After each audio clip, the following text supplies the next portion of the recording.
अस्सलाम वालेकुम। क्या हाल चाल है मेरे अजीज दोस्तों। उम्मीद करती हूँ कि आप सब अपने घरों में महफूज, सेहतमंद और खुशहाल होंगे। हमारा आज का टॉपिक होगा अजवाइन खुरासानी का तारुफ। लेकिन वीडियो शुरू करने से पहले please like and subscribe my channel जंबील शुमाइल। शुरू करते हैं अपना आज का टॉपिक, यानी कि अजवाइन खुरासानी का तारुफ। मुख्तलिफ नाम इसके बहुत ज़्यादा मशहूर हैं।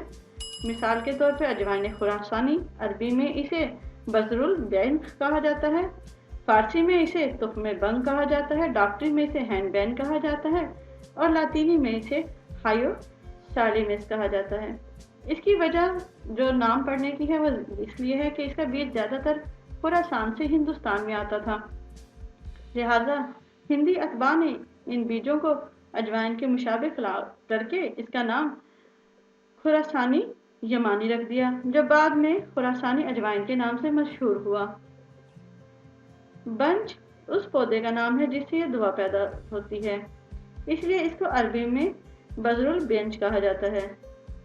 बजरुल बंज भी कहा जाता है। फारसी में बंज के जीम को गाफ से बदल दिया जाता है और इसका नाम तुख्मे बंग रख दिया गया। इसका लातीनी नाम हायोसाइनेस है। इसका यूनानी नाम ओस्ट्रोकोमस है। ये दो लफ्ज़ से बना हुआ है, ओस और कोमास। ये दो लफ्ज़ का मुरक्कब है। लातीनी में ओस के मायने हैं सुअर के और कोमास बाकला का कहा जाता है, यानी सुअर की बाकला। इसे सुअर बड़े रगबत से खाते हैं, इसीलिए इसकी दवा का नाम भी यही है। माहियत देखते हैं इसकी।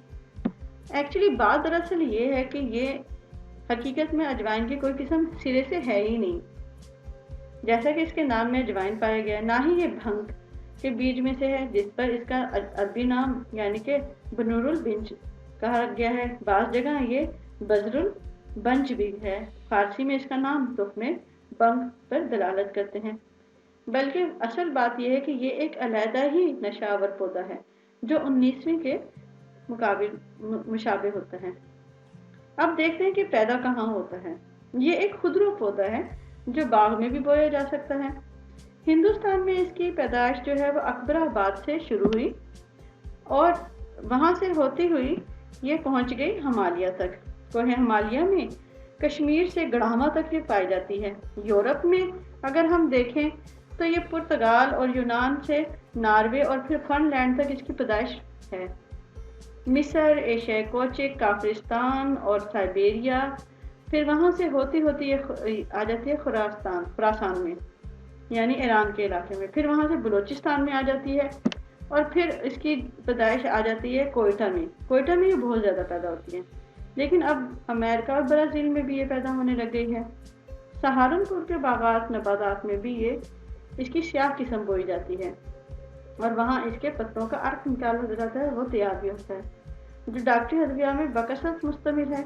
बतौर दवा इसकी शाखें और पत्तों के काम आती है, और सिर्फ पत्तों को भी बहुत एहतियात से खुश्क कर लिया जाए तो वो भी दवाओं में काम आते हैं। इसका तोड़ने का वक्त कब होता है? जब ये तकरीबन 2/3 के इसके फूल जो होते हैं वो खिल जाते हैं। अब चलते हैं इसके पौधे की तरफ कि उसकी शनाख्त क्या है। इस पौधे का जो साख होती है, यानी जो इसका टहना होता है, वो बहुत ज़्यादा मोटी होती है, जिस पर ऊन की तरह रुआं होता है। पत्ते इसके बहुत दबीज और मोटे होते हैं, जिनका तूल मुख्तलिफ होता है। बाज़ का 10 इंच तक लंबे डंठल भी लगे होते हैं और मुकाबले में एक दूसरे के बाद शक्ल में बैजवी और किसी कदर मुसल्लस के मानिद या बैजवी नोकदार भी हो सकते हैं। कई हिस्सों में मुंतकसिम होते हैं। किनारे बाकायदा तौर पर दानेदार यानी बेकायदा होते हैं, एक जैसे नहीं होते इसके पत्ते, दानादार होते हैं। इनकी रंगत जल्दी माइल सब्ज और रोंगटेदार होती है और इसके रोंगटे पत्ते की पुष्ट की जानिब ज्यादा होते हैं। शाखों पर भी रोंगटे पाए जाते हैं। इसका जायका कदरे तल्ख और खराशदार होता है। थोड़ा सा इसमें तंदो तेजी भी होती है। मामूली अजवाइन की किसी कदर मुशाबे होता है और तमाम पौधे में तेज और भारी बदबू होती है जो कुछ न कुछ अजवाइन से मिलती जुलती है। अच्छा, शाखें इसकी एक दूसरे के ऊपर होती हैं। शाखों पर पत्तों के नीचे फल लगते हैं जो अनार के फूल के तरह होते हैं। फलियां होती हैं असल में। अच्छा, जब पत्ते झड़ जाते हैं तो ये फलियां पक जाती हैं ये एक दूसरे के अंदर घुसी होती हैं, इनके अंदर बीज भरे होते हैं और ये इनके अंदर 3 तरह के बीज होते हैं। अब हम इनके पौधों को बीज की हैसियत से देखेंगे। सबसे पहले हम चलते हैं सफ़ेद बीजों की तरफ। सफ़ेद बीजों का पौधे का फूल जो होता है वो सफ़ेद और पत्ते नरम होते हैं। ये ना ज़्यादा दबीज होते हैं और ना ज़्यादा गहरे सब्ज रंग का पौधा होता है ये। इस पूरे पौधे से चेपदार रतूबत निकलती है और इसके ऊपर हल्के हल्के सफ़ेद फूल होते हैं। मैंने जैसे कि आपको बताया, इसके ऊपर गुबार फफूंदी की तरह एक चीज़ की तरह जमी रहती है जो रोंगटे खड़े होते हैं। अच्छा, इस किस्म के पौधे के अक्सर कात आपको मिलेंगे दरिया के किनारे पे या वीरानों में मिलते हैं। ये बागों में ज़रा कम ही लगाए जाते हैं, लेकिन इसकी हिफाजत इतनी ज़्यादा है कि इसे बागों में भी लगाया जा सकता है। अब चलते हैं हम स्याह बीजों के फूलों की तरफ।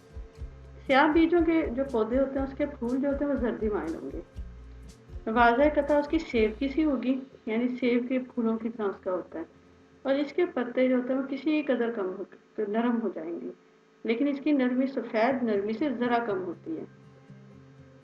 इसके बीजों की शक्ल तोरी से मिलती है, बिल्कुल उससे मिलती जुलती है। आगे चलते हैं। अच्छा, आगे आ जाता है स्याह बीजों के पौधे की तरफ। इसके जो फूल होते हैं ना वो नीले होते हैं और इसके जो पत्ते होते हैं ना वो लोबिया की तरह होते हैं। इनका रंग स्याही माइल होता है और बीजों की वजह तफम रिहान से मिलती जुलती है, मगर इनसे स्याही कम होती है। अब चलते हैं कि यूनानी उसमें ये क्या दर्जा रखते थे। कदीम यूनानी तो इसके पत्ते, शाखें, जड़ें और बीज सब कुछ इस्तेमाल करते थे। फिर ज़माने वस्ता में यूरोप में इसकी बीज जड़ें ज़्यादा इस्तेमाल की जाती रही, लेकिन आजकल अमेरिका और यूरोप में तो इसके ज़्यादातर पत्ते और बहुत कम इसकी जड़ें इस्तेमाल होती हैं। लेकिन कदीम अतबाई यूनानी तो सफ़ेद फूलों और सफ़ेद बीजों वाले पौधे को ही ज़्यादा बेहतर समझते थे। यही वजह है कि आजकल यूरोप में जो अच्छी कंपनियां हैं वो सिर्फ सफ़ेद बीजों को ही अच्छा करार देती हैं, क्योंकि यूनानियों में सफ़ेद बीजों को ज़्यादा मुफीद ख्याल किया जाता था। इसलिए बाज़ लोग इसके सुर्ख और स्याह बीजों को सफ़ेदे से रंग देकर सफ़ेद कर देती थी, जिसको चंद बार अगर पानी से धोया जाता था तो इसकी असली रंगत सामने आ जाती थी। यूनानी दवाखाने में अभी तक इसके सिर्फ बीज ही इस्तेमाल करते हैं। डॉक्टरी में इसके पत्तों का असारा निकाला जाता है जो कि बतौर दवा इस्तेमाल होता है। बाज़ औक़ात इसके स्याह किस्म के पत्तों का असारा अफ्यून की बजाय इस्तेमाल होता है। इसके पत्तों से जो अरक निकलता है उसको बहुत ही ज़्यादा एहतियात से रखा जाता है और वो पत्ता जो होता है वो एक बहुत ही ज़्यादा दबीज पत्तों से ज़्यादा लोग निकालते हैं। सफ़ेद तो बहुत ही मुश्किल से मिलते हैं, लेकिन सफ़ेद पत्तों का जो असारा होता है वो सबसे ज़्यादा अच्छा माना जाता है तिब्बे यूनानी में भी, तिब्बे डॉक्टरी में भी, यानी हर तरह के तिब में। इसके पत्तों के असारे से जो कर्मी जोहर निकलता है ना, उसको डॉक्टरी में हाइयोसिस मैक्स कहा जाता है। अच्छा, ये जो जोहर निकलेगा, ये जो जूस निकलता है या जो इसके पत्तों से जो भी हम जोहर निकालते हैं जिसे डॉक्टरी में हाइयोसाइनस कहा जाता है, ये बर्फ़ की तरह होती है। सफ़ेद डली, हर डली में छोटी छोटी कलमें बलाबू की होती हैं। ये जोहर एक हिस्सा हो और पानी 12 हिस्से हो तो ये उसमें हल हो जाता है। नीज़ ये शराब में खुद ब खुद हल हो जाता है, बल्कि बड़े आराम से हल हो जाता है। अच्छा, अब हम इसकी करते हैं तबीयत की तरफ। इसकी जो स्याह किस्म है वो चौथे दर्जे की अव्वल में, सुर्ख किस्म जो है वो तीसरे दर्जे में और सफ़ेद किस्म जो है वो दूसरे दर्जे में सर्द और खुश्क है।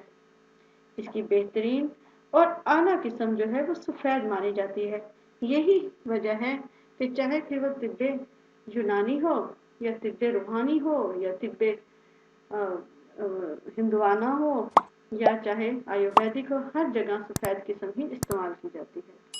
मैं उम्मीद करती हूँ कि मेरा आज का ये मालूमाती किस्म का इंट्रोडक्शन आपको अजवाइन और अजवाइन फ़रासानी में बासानी फ़र्क करने में मदद देगा। तो चलते हैं एंड की तरफ, और आपको अगर मेरी ये वीडियो मुफीद लगी हो तो please like, subscribe and share my channel ज़मील शुमा।